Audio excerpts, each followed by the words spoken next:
Christophe Prémat.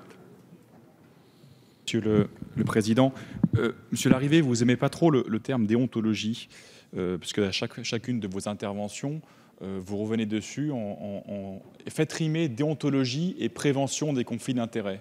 Et vous verrez que tous les problèmes se résolvent, puisque d'abord vous avez rappelé avec justesse le bilan de ce quinquennat en termes de culture déontologique, sur tous les textes que nous avons pu voter, les parallèles qu'on peut avoir d'ailleurs dans les différents corps de la fonction publique, le fait aussi, et je pense qu'il faut le dire, c'est pas de mettre l'ordre judiciaire sous la tutelle d'une haute autorité, de la transparence, mais simplement d'avoir un entretien préalable destiné à éviter justement de manière dynamique les conflits d'intérêts, de les corriger, et tout ça dans l'esprit de la loi. Donc je pense qu'il y a vraiment un problème de culture déontologique. On retrouve en fait des mêmes débats qu'on a eu aussi au moment de l'examen du droit de déontologie des fonctionnaires.